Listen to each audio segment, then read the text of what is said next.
오늘은 제6계명 생명을 존중하라라는 제목으로 말씀을 전하고자 합니다. 여러분, 제10계명 중에 제6계명은 살인하지 말라라고 말씀을 하고 있습니다. 살인하지 말라라고 할 때 여러분 어떤 의미에서 살인하지 말라고 말씀하실까요? 우리가 전쟁에 나가서 사람들 싸우다 보면 사람을 죽여야 하는데 그럼 전쟁할 때는 어떻게 해야 할까요? 아니면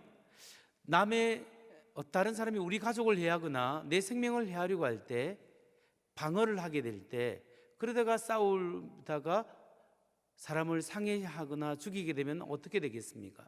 아니면 식용을 위해서 동물을 죽이는 것에 대해서는 어떻게 생각해야 할까요? 히브리 말에는 성경에는 살인에 관련된 8가지 용어가 나오고 있습니다.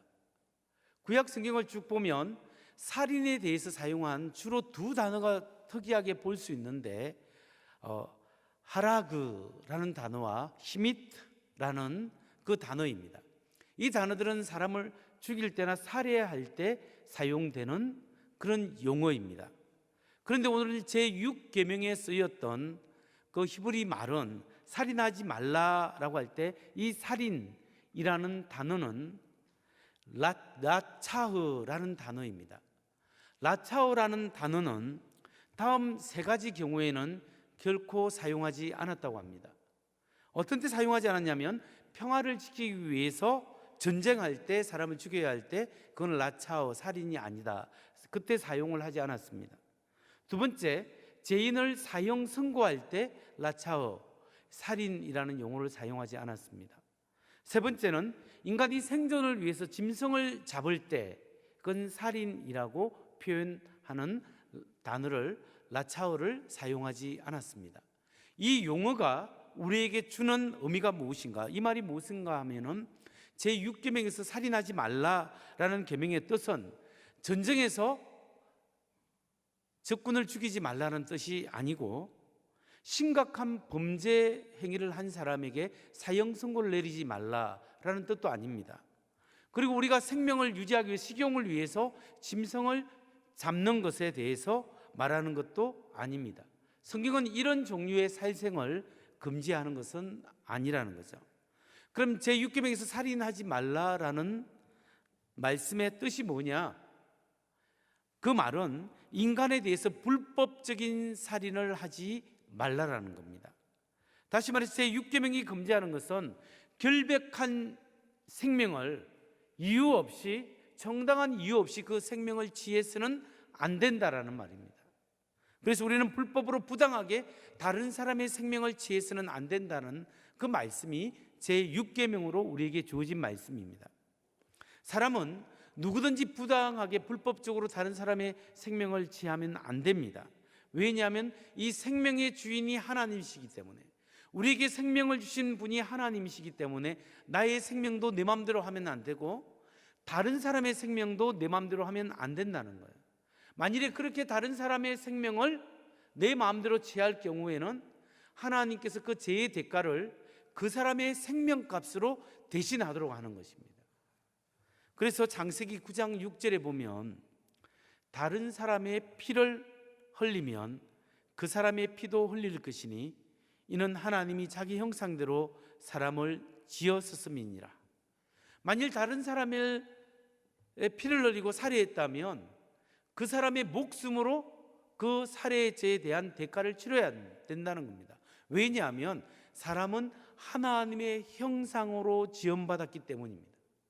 사람은 동물과 달리 하나님의 인격, 하나님의 형상대로 지음받았기 때문에 너무나 고귀하고 귀중한 존재이라는 거죠. 그러니까 제6계명은 인간의 생명은 너무나 존귀하고 신성하다라는 사실을 우리에게 알려주시고, 생명의 주인이 하나님이시기 때문에 그 하나님이 생명의 기초요, 하나님이 생명의 주권자요, 하나님의 모든 것의 기초이기 때문에 우리 사람이 동물의 생명을 빼앗듯이 사람의 생명을 빼앗으면 결코 안 되고, 하나님 주신 생명을 모든 사람은 존중해야 된다는 의미로서 제6계명을 우리에게 주셨다는 사실입니다. 근데 여러분, 지금으로부터 약 3,500년 전에 주신 이 제6계명, 살인하지 말라라는 말씀이 오늘날 우리에게도 어떤 점으로 중요하게 적용될 수 있겠습니까? 제6계명은 오늘날에도 우리에게 시사하는 바가 아주 큽니다. 왜냐하면 여러분, 오늘 이 시대의 문제점이 무엇일까요? 오늘 우리가 살아가는 이 시대의 문제점은 생명을 경시하는 풍조가 만연해 있다는 거예요. 정말 너무나 귀중한 생명을 정치적인 목적이나 자기 개인적인 목적에 의해서 다른 사람의 생명을 너무나 쉽게 취하게 되는 그런 시대에 우리는 살고 있습니다. 어떤 사람은 우리 중에서는 묻지마 살인으로 이 사회에 무리를 일으킨 사람도 있죠. 학교에서 아이들을 괴롭히다가 그 괴롭힘 당하는 아이가 너무 힘들어서 생명을 끊어버리는 그런 일도 있지 않습니까? 우리는 이 심각한 이런 문제 속에 봉착해 있습니다. 여러분, 현대의 사회에 살아가는 우리가 하나님이 생명을 귀중히 여기라고 하는 이 말씀을 경히 여기고 하나님의 말씀을 너무나 쉽게 어기는 대표적인 현상 중에 하나가 무엇이겠습니까? 그것은 오늘 우리가 아무 생각 없이 했던 임신, 중절, 낙태입니다. 오늘날 이 시대는 약자를 보호해야 한다는 인권을 강조하는 시대인데, 진짜 약자, 끽소리도 못하고 당할 수밖에 없는 이 태아의 생명권은, 이 태아의 인권은 완전히 무시당하고 있는 거죠. 동성애자들, 성소수자의 이름으로 그 사람들의 인권은 보호해주고 실제로 아무 소리를 할 수 없는 이 태아의 인권은 완전히 무시당해서 이 문화적으로 사람들은 자기도 모르게 살인에 동참하게 된다는 사실이에요. 여러분, 성경적으로 보면 동성애도 분명히 죄고 낙태도 죄입니다. 우리 주들 중에서 어떤 분들은 낙태가 하나님 앞에 죄인 줄 모르고 옛날 부모님들 보면 그냥 먹고 살기 바빠서 애가 너무 많아서 낙태하는 경우도 있었습니다. 알지 못한 때, 무지했을 때, 잘 알지 못했을 때 하나님 앞에 죄를 지은 경우, 낙태를 하거나 다른 죄를 지었을 때 하나님 앞에 심각하게 가져가서 기도할 때 하나님이 그 죄를 용서해 주신다고 저는 믿습니다. 하나님이 긍휼하심으로 그 죄를 사하여 주신다고 저는 그렇게 믿습니다. 그리고 이제 낙태가 하나님 앞에 죄라는 사실을 알았기 때문에 여러분이나 여러분의 자녀나 여러분의 친척이나 여러분을 아는 사람들이 의도적으로 악행을 저지르지 않도록 여러분이 잘 설명하고 도와줘야 합니다. 성경은 제6계명은 모든 생명은 하나님으로부터 주어졌기 때문에, 하나님의 형상으로 지음받았기 때문에 그 생명을 해하지 않고 존중해야 된다, 그 말씀을 우리들에게 하고 계신다는 것을 여러분 믿으시기 바랍니다. 여러분 중에 오늘 이 설교를 들으면서 나는 여성이 아니기 때문에 낙태죄를 범하지 않았다라고 안심하시는 분도 계시고, 어떤 분은 나는 최소한 살인자는 아니다 라고 생각하는 분도 계실 겁니다. 그런데 여러분, 마음의 살인이라는 말을 들어보셨습니까? 나는 최소한 살인자가 아니다, 그래서 제6계명은 내게 필요 없다 라고 생각하는 분, 그분들에게 오늘 6계명과 예수님은 이렇게 말씀하십니다. 마태복음 5장 21절로 22절 말씀. 옛 사람에게 말한 바 살인하지 말라, 누구든지 살인하면 심판을 받게 되리라 하였다는 것을 너희가 들었으나 나는 너희에게 이르노니 형제에게 노하는 자마다 심판을 받게 되고, 형제를 대하여 라가라 하는, 라가 멍청한 놈이다, 욕설입니다, 욕하는 자는 공회에 잡혀가게 되고, 미련한 놈이라고 하는 자는 지옥불에 들어가게 되리라. 여러분, 예수님은 지금 마음의 살인에 대해서 말씀을 하고 있습니다. 우리들이 직접적으로 사람을 죽인 적은 없지만 우리가 어쩌면 하루에 수십 번, 하루에 몇 번씩이라도 우리의 마음과 생각으로, 때로는 우리의 입술을 통하여 다른 사람을 정죄하고 욕하고 함으로써 마음의 살인을 저지르는 경우가 있다라는 거예요. 제6계명과 예수님은 오늘날 우리에게 그 말씀을 통하여 알려주는 것은, 비록 우리가 행위로서는 사람에게 살인하지 않았지만 우리의 생각과 말로서 살인을 할 수 있다는 것을 이야기합니다. 특히 분노는 살인을 끌어들이는 지름길입니다. 분노함으로써 남을 살해할 수 있고, 분노는 그런 의미에서 매우 위험하다는 것을 우리가 인식해야 합니다. 미국의 USC 대학의 철학과 교수였는데 지금은 하나님 나라로 가시는데 달라스 밀러드라는 교수님이 있습니다. 이분이 쓴 책 중에 유명한 책이 하나님의 모략이라는 책이 있습니다. 그 책에 놓으면 이런 이야기를 하고 있습니다. 약간 오래된 통계이지만 미국에서 매년 최소한 2만 5천 명의 살인 사건이 발생하는데 그 중에서 1,000여 건의 살인 사건이 직장에서 일어나고 수백만 명이 직장에서 다칩니다. 그 대부분의 살인 사건과 사고는 직장 동료에 의해서 일어난다고 합니다.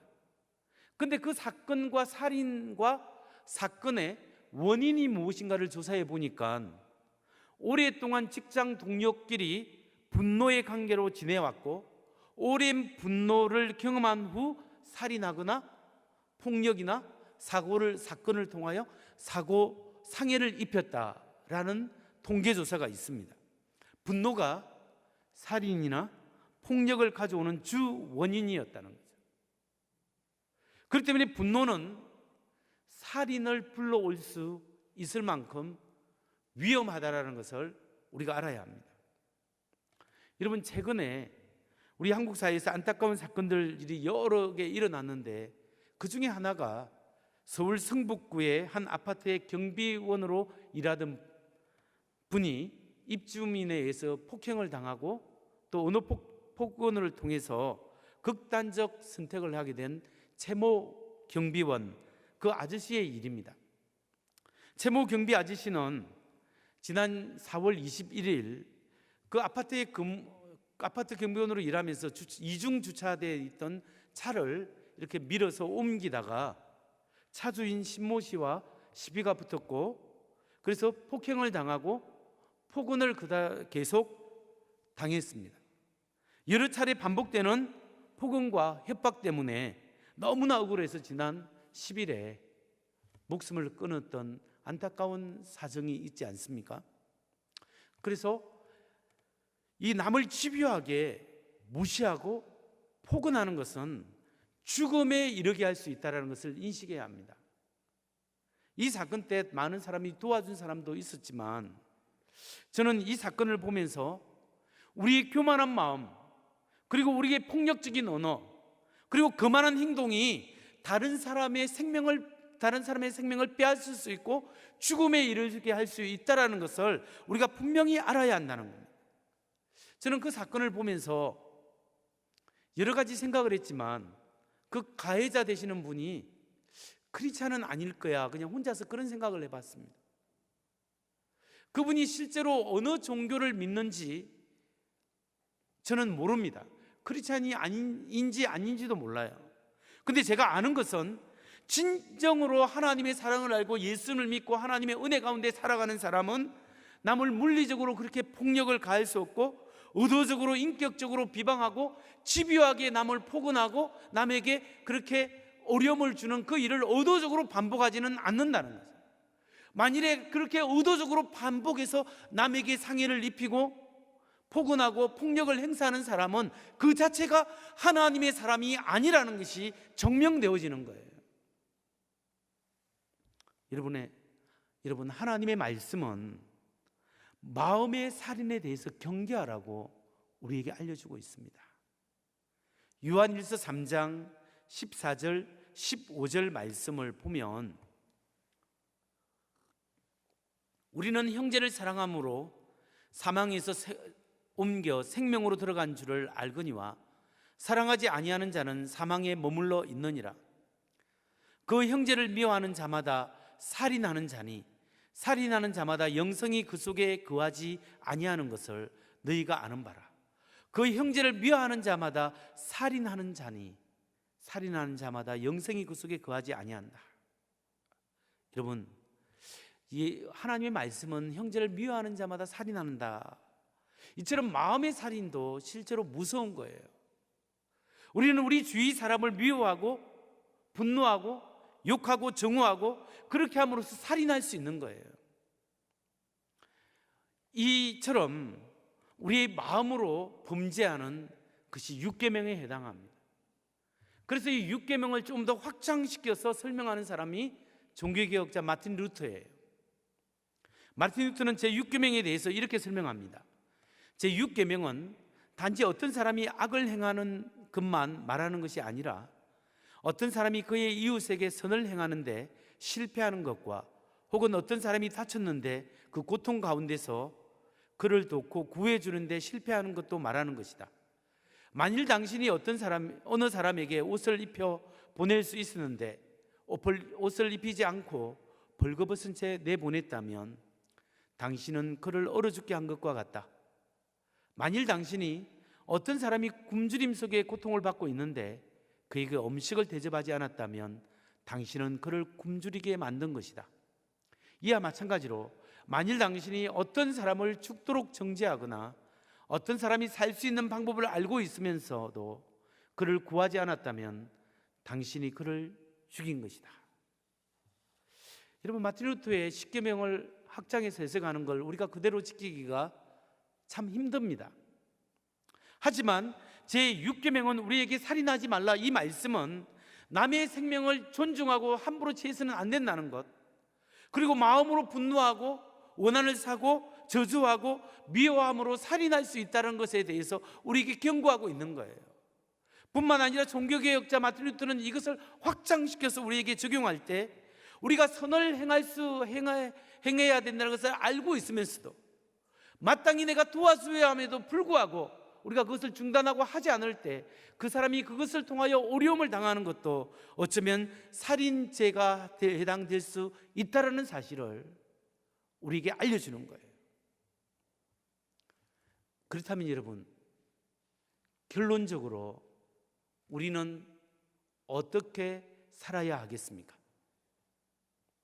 우리가 하나님의 말씀대로 생명을 귀중히 여기고 마음으로라도 살인죄를 범하지 않고 도리어 적극적으로 선한 삶을, 남에게 도움이 되는 그런 삶을 살아가려고 하면 어떻게 살아야 할까요?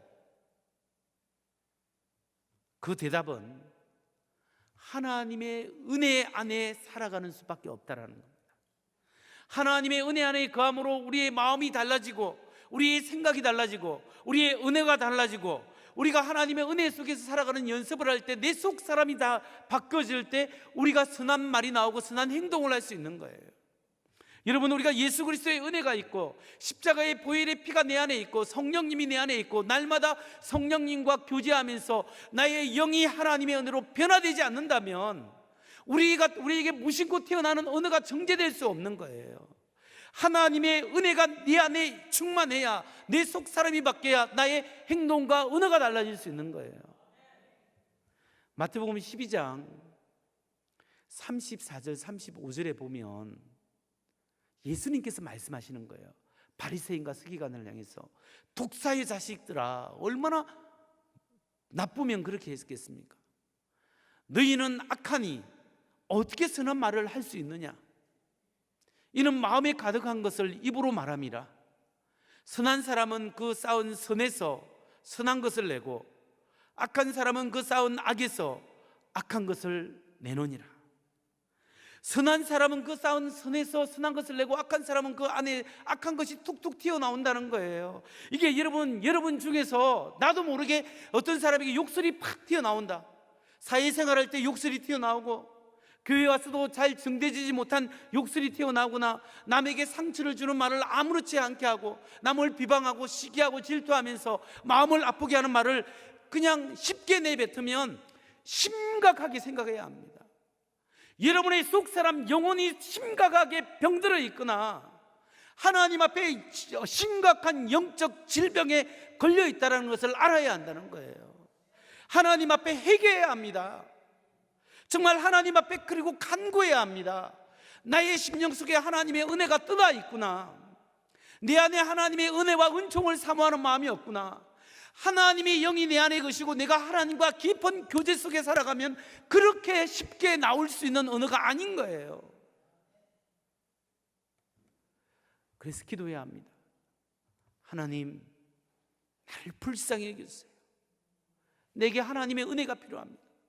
예수 그리스도의 은혜가 필요하고 성령님이 내 속사람을 좀 바꿔주시고 하나님이 내 마음을 바꿔주시고 나의 은혜를 바꿔주시고 나의 행동이 달라질 수 있도록 하나님이 나를 불쌍히 여겨주옵소서. 이런 기도 속에 살아가지 않으면 이 사람은 하루에 수십 번이라도 남을 살인하는 살인죄를 저지를 수 있는 거예요. 우리가 이렇게 성령님을 의지하고 하나님의 은혜 가운데 내 속사람이 내 영혼이 달라지기를 소원하면 성령님이 내 안에서 굳은 마음을 제거해 주시고 부드러운 마음을 주세요. 하나님이 순종하는 마음을 주시고 하나님 앞에 정말 내가 얼마나 큰 죄인인가를 알게 하시고 그 보혈의 은혜를 의지하는 하나님의 은혜가 여러분에게 있게 되는 줄을 믿으시기 바랍니다. 말씀을 마무리합니다. 제6계명은 오늘날 우리에게 사람의 생명을 귀중히 여겨야 한다라고 말씀하고 있습니다. 뿐만 아니라 제6계명은 마음으로도 살인해서는 안 된다라고 말씀하는 거예요. 그리고 성경은 우리가 마음으로 살인하게 되면 하나님의 심판을 받게 된다는 것을 알려주고 있습니다. 다시 한번 요한일서 3장 15절은 이렇게 이야기합니다. 그 형제를 미워하는 자마다 살인하는 자니 살인하는 자마다 영생이 그 속에 거하지 아니하는 것을 너희가 아는 바라. 여러분, 어쩌면 우리 매일매일 형제를 미워함으로써 가족에게 상처를 줌으로써 우리가 하나님 앞에 살인죄를 짓는 사람일 수도 있습니다. 이 무서운 죄악으로부터, 이게 얼마나 심각한 죄악인가, 그런 정죄와 그런 분노 표출과 그런 정제되지 못한 욕설과 언어 폭력을 통해서 많은 사람이 죽어갈 수 있고 병들 수 있는 거예요. 이 무서운 죄로부터 우리가 돌아서야 되고 돌이켜야 합니다. 어떻게 벗어날 수 있겠습니까? 날마다 예수 그리스도의 보혈의 은혜를 의지해야 합니다. 예수 그리스도의 십자가의 피공로를 의지해서 주여 나 같은 죄인을 하나님이 그 엄청난 은혜의 풍성함을 따라 용서해 주신 그 은혜를 믿고 의지하게 하여 주옵소서. 이런 예수 그리스도의 보혈의 피를 의지하는 그 은혜의 믿음이 있어야 하는 거예요. 에베소서 1장 7절 말씀입니다. 우리는 그리스도 안에서 그의 은혜의 풍성함을 따라 그의 피로 말미암아 속량 곧 제사함을 받았느니라. 어떻게 속량 곧 제사함을 받았다고? 그의 피로 말미암아. 근데 뭘 따라? 하나님의 은혜의 풍성함을 따라. 하나님의 은혜의 풍성함이 어떻게 해요? 생명이 귀중하고 생명을 존중하라고 했는데 하나님이 하나님의 자신의 생명을 우리에게 내어주신 거예요. 하나님의 생명으로 우리의 생명을 살리기 위해서 맞바꾸고 계신 거예요. 그 하나님이 우리의 생명을 존중해서 하나님의 생명을 내어주신 것이 하나님의 은혜의 풍성함이에요.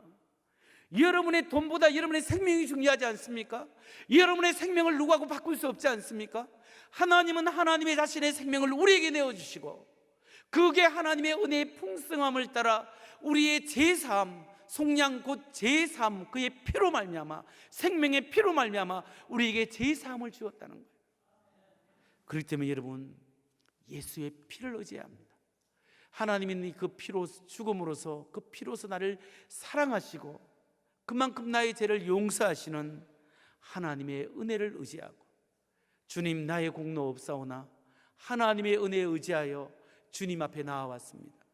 주님 나의 죄악을 용서하시고 이 교만한 마음도 용서하시고 이 절제하지 못하는 삶도 용서하시고 십자가의 보혈로 깨끗하게 하여 주옵소서. 이렇게 할 때 용서의 은혜가, 여러분 용서의 은혜가 여러분에게 임한 줄 믿으시기 바랍니다. 여러분 혹시 다른 사람에게 용서받지 못할 죄를 지었거나 다른 사람의 마음에 심각한 상처를 주었거나 그런 미워해서 마음이 너무 힘들거나 그런 사람들은 예수님 앞에 나오시기 바랍니다. 그리고 예수님 앞에 나의 죄를 용서하시기, 용서해 달라고 간구하시기 바랍니다. 그리고 다른 사람에게 제약이 상처를 준 생각이 나면 오늘 하나님 앞에 회개하고 그 사람에게 전화하거나 찾아가서 죄송하다고, 미안하다고 꼭 그렇게 말하시기 바랍니다. 하나님 앞에, 사람 앞에 이야기할 때 하나님께서 예수 그리스도의 보혈의 피로 여러분을 거룩하게 하고 새롭게 하고 다시 한번 새 힘으로 살아갈 수 있는 용기를 주실 줄 믿습니다.